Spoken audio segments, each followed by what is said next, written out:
സ്റ്റാൻഡിൽ. ഒരുവിധം ബുദ്ധിയുള്ളവനാണെങ്കിൽ നേരെ നോക്കിയിരുന്നേനെ. കാര്യം ബസ് അതുവഴിയല്ലല്ലോ വരുന്നത്. ഒരിക്കലും നമ്മൾ ഒരു സ്ഥലത്ത് ഓവർ കോൺഫിഡൻ്റ് ആവരുത്. അതിനൊരു ഉദാഹരണമാണ് ആയിരിക്കുന്നവൻ.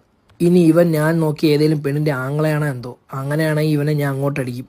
വേറെ എന്തോ എനിക്ക് സഹിക്കാമായിരുന്നു. പക്ഷെ അവൻ്റെ ഈ നിൽപ്പാണ് എനിക്ക് സഹിക്കാൻ കഴിയാത്തത്. എന്നെ ഒരുമാതിരി പൊട്ടനാക്കുന്ന രീതിയിൽ. ഞാൻ എന്താ കാണില്ലേ, ഒരു കമ്പിയുടെ ബാക്കിൽ ചെന്ന് ഇങ്ങനെ ഒളിച്ചിരുന്ന ഞാൻ ഇത് എങ്ങനെ ഇവനെ പറഞ്ഞൊന്ന് മനസ്സിലാക്കും. ഞാൻ പോണിടത്തൊക്കെ ഇങ്ങനെ വന്ന് നിന്ന് ഒരുവിധ ബുദ്ധിയുള്ള ആരെങ്കിലും എന്നെ സ്കെച്ച് ചെയ്യും.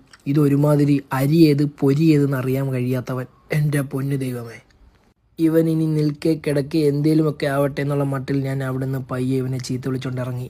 ഇതൊക്കെ നടന്നതൊക്കെ ആലോചിച്ച് ഞാൻ നടന്നുകൊണ്ടപ്പോഴാണ് അടുത്ത കാഴ്ചയുണ്ട്. അതെന്നെ വീണ്ടും തളർത്തി കളഞ്ഞു. അതായത് സ്കൂൾ അസംബ്ലിയിൽ ഒറ്റയ്ക്ക് ഒരുത്തൻ നിൽക്കുന്നു, പ്ലഡ്ജും പറഞ്ഞുകൊണ്ട്. അങ്ങനത്തെ ഒരു കാഴ്ചയാണ് ഞാൻ കണ്ടത്. ഇപ്പം ഞാൻ തീരുമാനിച്ചു, രണ്ടിലൊന്ന് അറിഞ്ഞേ കഴിയൂ. ഇവനോട് പോയി ചോദിക്കണമെന്നുള്ള ധൈര്യത്തിൽ ഞാൻ നടന്ന് അവൻ്റെ അടുത്തേക്ക് നീങ്ങി. പെട്ടെന്ന് എൻ്റെ ഉള്ളിൽ സുരേഷ് ജി കയറി. ആ നടത്തത്തിൽ ഞാൻ